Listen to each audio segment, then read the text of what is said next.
अस्सलाम वालेकुम वरहमतुल्लाहि वबरकातुहू। फ्रेंड्स, कैसे हैं आप लोग? तो आज के इस वीडियो में हम लोग जो है रिया है सर सैयद अहमद खान, उसके बारे में पढ़ने वाले हैं, जो कि आपका ये 7वां क्लास है।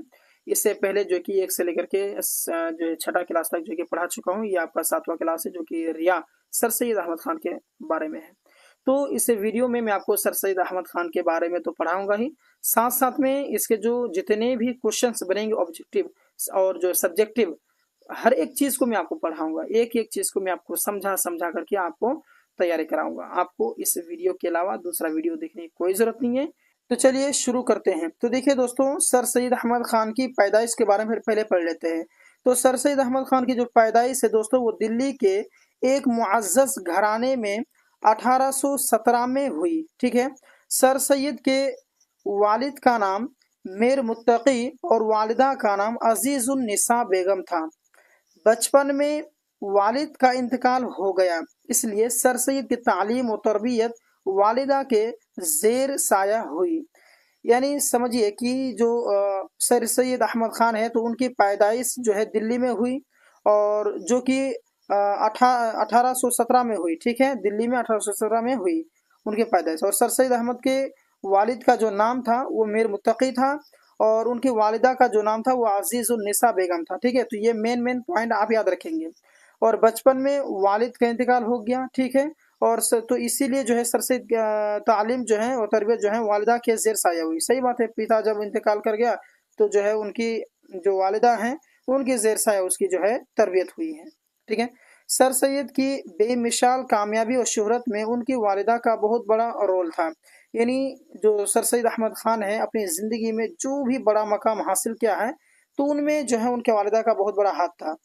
तालीम से फरागत के बाद, यानी जब सर सैयद अहमद खान की जो पढ़ाई है मुकम्मल जब हो गई, तो उसके बाद में सर सैयद ने गाजी में पूरी में मतलब गाजीपुरी में जो 1862 ईस्वी में अंजुमन साइंटिफिक सोसाइटी कायम किया, और 1869 ईस्वी में सर सैयद इंग्लिस्तान गए, और वतन वापसी के बाद तहजीबुल अखलाक के नाम से एक रिसाला जारी किया, जिसमें अदबी, समाजी, इस्लाही और तहजीबी मज़ामीन में शाये हुए थे। ठीक है, तो ये बहुत बड़ा वो काम अपना लाइफ में अंजाम दिया।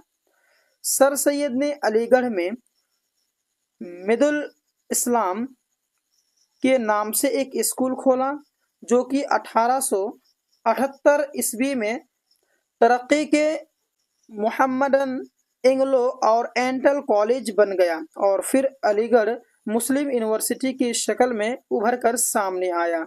इसका ये मतलब हुआ कि उन्होंने जो सर सैयद अहमद ने अलीगढ़ में जो एक मदरसा जो खोला था इस नाम से, तो उसके जो 1878 ईस्वी में, तो वो बाद में उसका नाम पड़ गया क्या, मुहम्मदन एंग्लो और एंटल कॉलेज। ठीक है, और फिर जो है उसी को चेंज करके जो अलीगढ़ में अलीगढ़ मुस्लिम यूनिवर्सिटी के नाम से जो है कि वो उभर कर सामने आया, मतलब उसको उसमें चेंज कर दिया। सर सैयद को उनके इल्मी खिदमात के एराफ में बरतानवी हुकूमत की तरफ से सर का खिताब मिला। यानी जो ये जो सर का जो खिताब मिला है उनको, वो बरतानवी हुकूमत की तरफ से उन्हें मिला है। ठीक है, चलिए उसके बाद देखिए कि आगे चलकर उनका नाम का हिस्सा बन गया, जो उसका नाम जो बरतानवी हुकूमत ने सर का जो खिताब दिया था, तो उनका नाम वो आगे चल करके उसके नाम का हिस्सा बन गया। यानी सबको उसको जो है कि सर सैयद यानी सर लगा करके ही उसको बुलवाते थे। उनकी तसानिफ में है। ठीक है, और उनकी तसानिफ में आसारुल सनादीद और असबाब नगावत हिंद को खुसूसी तारीख अहमियत हासिल है। यानी ये उनकी किताबें हैं जो कि उन्होंने तसनीफ़ की हैं। उर्दू की जदीद इल्मी नशर की रिवायत को फ़रोग़ देने के अलावा सर सैयद ने उर्दू में मुख्तसर मज़मून निगारी को भी फ़रोग़ दिया है। यानी उन्होंने जो है इल्मी नसर के साथ साथ में जो है मुख्तसर मतलब मज़मून निगारी भी करते थे, मज़मून भी लिखते थे। तवील तहरीर के बजाय चंद सफ़ात में काम की बात कहने का जो है फ़न सर सैयद ने आम किया। यानी जो है इनका ये लिखने का एक अंदाज था कि मोटी मोटी किताबें ये नहीं लिखते थे, बल्कि शॉर्ट में ही किताबें लिखती थी, लेकिन उन शॉर्ट में बहुत बड़ी बड़ी बातें लिख देती थी। ठीक है, सर सैयद की फ़िक्र में वही वज़न और वक़ार है जो उनकी शख्सियत में था, यानी 1893 ईस्वी में सर सैयद का इंतकाल अलीगढ़ में हो गया और वहीं जो है मदफून हुई, यानी वहीं पर जो है कि 1893 में सर सैयद अहमद खान का जो अलीगढ़ में इंतकाल हुआ था और वहीं पर जो है कि उसको मदफून किया, वहीं पर उसको दफन किया गया था। चलिए अब आइए इसके जो मारूजी सवालात हैं उनको देखते हैं, ठीक है, यानी ऑब्जेक्टिव क्वेश्चंस हैं। अभी सर सैयद अहमद के बारे में हमने पढ़ा, उनकी ज़िंदगी के बारे में थोड़ी बहुत जानकारी ली। अब हम लोग जो है उसके पूरी ऑब्जेक्टिव क्वेश्चंस को देखेंगे और उसके अलावा जो इससे बड़े बड़े क्वेश्चंस बनेंगे वो भी देखेंगे साथ साथ में, ठीक है। तो सर सैयद अहमद खान की पैदाइश कब हुई है, तो आपके सामने में ऑप्शन है। तो दोस्तों इसका जो सही ऑप्शन हो जाएगा ऑप्शन नंबर 2 बिल्कुल राइट हो जाएगा, यानी 1817 ईस्वी में सर सैयद अहमद खान की पैदाइश हुई है। बात क्लियर है। अगला सवाल देखिए, सर सैयद का कौन सा मजमून आपके निसाब में शामिल है। कहने का मतलब है कि दरक्षा उर्दू क्लास 10 में जो सर सैयद अहमद हैं तो उसमें उन्होंने कौन सा जो है मजमून लिखा है, तो उसका जो ऑप्शन नंबर अलिफ हो जाएगा बिल्कुल राइट हो जाएगा, यानी रिया। यानी अगर आप उन्हें दराशा उर्दू में देखेंगे तो रिया नाम की एक चैप्टर है जो कि सर सैयद अहमद खान ने उन्हें लिखा है। बात क्लियर है।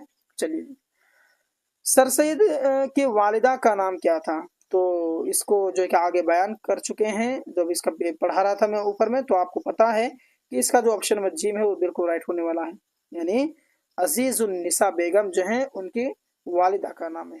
समझ में आ गया। चलिए जी, सर सैयद की वफात कब हुई, तो सर सैयद की वफात मैंने अभी आपको बताया है कि सर सैयद की जो वफात है भैया वो आपका 1898 ईस्वी में हुई है। बात क्लियर है। चलिए जी, अगला है कि सर सैयद ने अलीगढ़ में कौन सा इदारा कायम किया, तो आपके सामने में ऑप्शन है, तो इन ऑप्शनों में जो ऑप्शन नंबर 3 है बिल्कुल राइट हो जाएगा, मुस्लिम यूनिवर्सिटी। कौन सा, मुस्लिम यूनिवर्सिटी। अब आइए मुख्तसर तरीन सवालात को भी देख लेते हैं। कह रहा है कि सर सैयद की पैदाइश कब हुई है, तो सर सैयद की अहमद की पैदाइश जो है कि आपको बताया अभी 1817 ईस्वी में हुई है। ओके चलिए जी, अब अगला सवाल आपके सामने में कि सर सैयद की वालिदा का नाम क्या था, तो सर सैयद की वालिदा का नाम जो है अजीजुन्निसा बेगम था, जो कि आपको मैंने अभी बताया। सेम चीज को दोहरा रहा हूँ मैं, ठीक है, और भी नई नई चीजें आएंगी, टेंशन नहीं लेना है। सर सैयद की कौन सा मजमून रिया हमारे निसाब में शामिल है, यानी कौन सा मजमून, तो सर सैयद का जो मजमून है वो रिया जो है हमारे निसाब में शामिल है। क्लास जो 10th का जो दरक्षा उर्दू है उसमें जो रिया है वो सर सैयद अहमद खान के मजमून में शामिल है, तो इसका जो ऑप्शन नंबर ये जो ऑप्शन है रिया वो बिल्कुल राइट हो जाएगा। ओके, सर सैयद की वफात कब हुई, तो 1898 में हुई है। चलिए अब थोड़ा सा लॉन्ग क्वेश्चन को देख लेते हैं। ये क्वेश्चन समझना है, ठीक है, समझना है फिर उसको जहन में रखना है।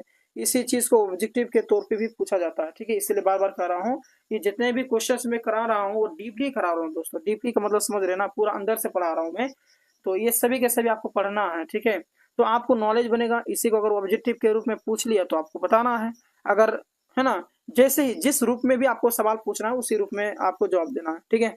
सवाल पढ़ते हैं। सर सैयद की जिंदगी के बारे में 5 जुमले लिखिए, यानी कह रहा है सवाल में कि सर सैयद अहमद खान के बारे में 5 जुमला लिखना। तो क्या क्या लिखना है भैया, तो लिख दीजिएगा कि सर सैयद अहमद खान की जो पैदाइश है वो 1817 ईस्वी में हुई है, दिल्ली में हुई थी। तो यानी मतलब जिंदगी के बारे में लिखने का मतलब है ना कि उन्होंने अपनी लाइफ में क्या क्या किया है, पढ़ाई कब मतलब पैदाइश से लेकर के वफात के बीच में जितने भी काम किया है ना उसको मोटा मोटा लिख दीजिएगा, ठीक है।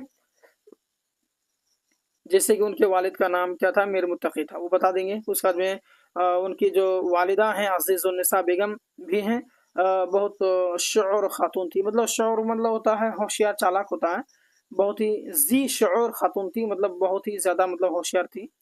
सर सैयद के मौरिस शाहजहाँ के ज़माने में हिंदुस्तान आए और मुगलिया हुकूमत के बड़े ओहदों पर जो है फाइज हुए, क्या हुए, फाइज हुए। उनका ख़ानदान इल्मी और मजहबी था, यानी जो सर सैयद अहमद खान के जो ख़ानदान थे वो इल्मी और मजहबी था। सर सैयद की तालीम व तरबियत में उनकी वालिदा का बड़ा हाथ था, जो कि मैं आपको बेसिक में ही पढ़ा चुका हूँ कि उनकी अबू जो है बचपन में ही इंतकाल हो गए थे, तो उनकी परवरिश जो है उनकी वालिदा ने किया था। तो उनको कामयाब, उनको आलिम बनाने का जो बड़ा हाथ था उसके वालिदा का था, ठीक है। तालीम से फरागत के बाद सर सैयद ने ईस्ट इंडिया कंपनी में मुलाजिमत इख्तियार की, यानी जो सर सैयद अहमद खान है वो जब तालीम से जब फरागत हो गया तो सर सैयद अहमद ने ईस्ट इंडिया कंपनी में मुलाजिमत की, है ना, इख्तियार की। और मुलाजिमत से कामयाबी के साथ सबकदोशी के बाद सर सैयद ने अलीगढ़ मतलब में قوم کی تعلیم کے لیے MA اور کالج کھولا، ایک کالج کھولا ہے نا، جو کہ آگے چل کر مسلم مطلب علی گڑھ مسلم یونیورسٹی کے نام سے مشہور ہوا ہے، جو کہ بہت ہی فیمس ہے نا۔ سر سید نے پھر پیچھے مڑ کر نہیں دیکھا، ٹھیک ہے، اور تمام آخر قوم کی علمی و ادبی خدمات میں مصروف رہے۔ اوکے، ٹھیک ہے۔ نیکسٹ سوال ہے کہ درج ذیل الفاظ کو جملوں میں اس طرح استعمال کیجیے، ہے نا، کہ جنس ظاہر ہو جائے، یعنی آپ کے سامنے میں سوال دیا گیا ہے تو ان کو جنس ظاہر کرنا ہے، یعنی ایسے جملوں میں استعمال کرنا ہے کہ وہ مذکر ہے کہ مؤنث ہے۔ اچھا، مذکر کا مطلب سمجھتے ہیں نا، مذکر کا مطلب ہوتا ہے میل اور مؤنث کا مطلب ہوتا ہے فیمیل۔ تو ان سارے جو موتی، وقت، قلم، کتاب، نام ہے، تو اس کو اس پرکار سے بیان کرنا ہے تاکہ اس کا جنس ظاہر ہو جائے، ہے نا۔ تو دیکھیے الفاظ ہے کہ موتی، تو موتی کیا بھیا، تو موتی چمیلا ہوتا ہے، چمکیلا ہوگا، شاید وہ مسٹیک ہو گیا، کہ موتی چمکیلا ہوتا ہے، تو یہ مذکر ہے، یعنی جو اس کو جملہ میں استعمال کر رہے ہیں تو جملہ سے پتہ چل رہا ہے کہ مذکر ہے۔ اگر یہ مؤنث ہوتا، اگر یہ فیمیل ہوتا تو ہم بولتے کہ موتی چمکیلی ہوتی ہے، لیکن یہ موتی جو مذکر ہے یعنی میل ہے، اسی لیے اس کو ہم کہیں گے موتی چمکیلا ہوتا ہے، ٹھیک ہے۔ وقت بھی کیا بھیا، یہ مذکر ہے، یعنی نماز کا وقت ہو گیا۔ اگر وقت مؤنث ہوتا تو ہم کیا بولتے ہیں کہ وقت، نماز کا وقت ہو گئی، ایسا بولتے ہیں ہم، لیکن یہ کیا ہے، مذکر ہے، تو وقت، نماز کا وقت ہو گیا، یہ مذکر ہے۔ اوکے، قلم کیا ہے بھیا، قلم تو میرا قلم نیا ہے، یعنی یہ مذکر ہے، قلم کیا مذکر ہے، میرا قلم نیا۔ اگر یہ مؤنث ہوتا تو ہم بولتے ہیں میرا قلم نہیں ہے، یا پھر میری قلم نہیں ہے کہ نہیں۔ چلیے جی، کتاب کے بارے میں کیا ہے، تو کتاب جو ہے نا بھیا یہ مؤنث ہے، یعنی یہ فیمیل ہے، یعنی میری کتاب نہیں ہے، میرا کتاب نیا ہے، یہ غلط ہو جائے گا، میری کتاب نہیں ہے ہوگا، یہ بالکل رائٹ۔ نام کیا ہے، تو تمہارا نام کیا ہے، یہ مذکر ہے بھیا۔ اوکے، چلیے جی، اب اگلا سوال کو دیکھ لیتے ہیں، کہہ رہا ہے کہ مضمون کے بارے میں 5 جملہ لکھیے، یعنی جو مضمون ہے، مضمون کے بارے میں آپ کو 5 جملہ لکھنا ہے کہ مضمون، یعنی مطلب جو مطلب سر سید احمد خان ہے، تو انہوں نے جو 10th کلاس میں جو درخشہ اردو ہے اس میں جو ریا نام کے جو اس کا چیپٹر ہے، تو اس ریا میں کیا کیا چیزیں بیان کیا گیا ہے اسی کے بارے میں جو ہے کہ 5 جملہ لکھنا ہے۔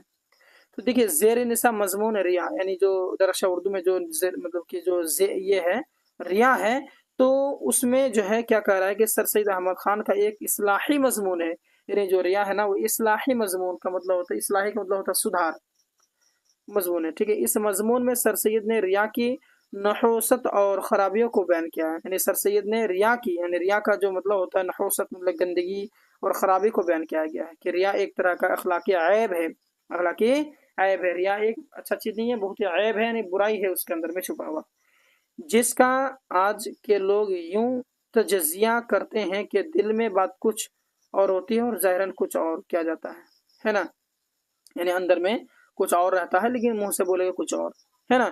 دل میں بات کچھ ہو اور ظاہر کچھ ہو کیا جائے، لیکن حقیقت یہ ہے کہ ریا کا عیب صرف اسی حد تک محدود نہیں رہتا، بلکہ اکثر ایسا ہوتا ہے کہ سمجھنے والا خود مغالطے میں رہتا ہے اور اسے یہ بھی احساس نہیں ہوتا کہ وہ ریاکاری کر رہا ہے۔ ریاکاری کا تعلق صرف ظاہری عمل اور رد عمل سے نہیں، بلکہ اکثر یہ ہوتا ہے کہ آدمی کسی شبہ یا غلط فہمی کی وجہ سے ایسے اقدامات کرتا ہے جس کے کرنے پر خود اسے پتہ نہیں چلتا کہ وہ صحیح کر رہا ہے یا غلط، دراصل اسی داخلی پیچیدگی کا نام ریا ہے۔ بس سمجھ میں گیا آپ کو؟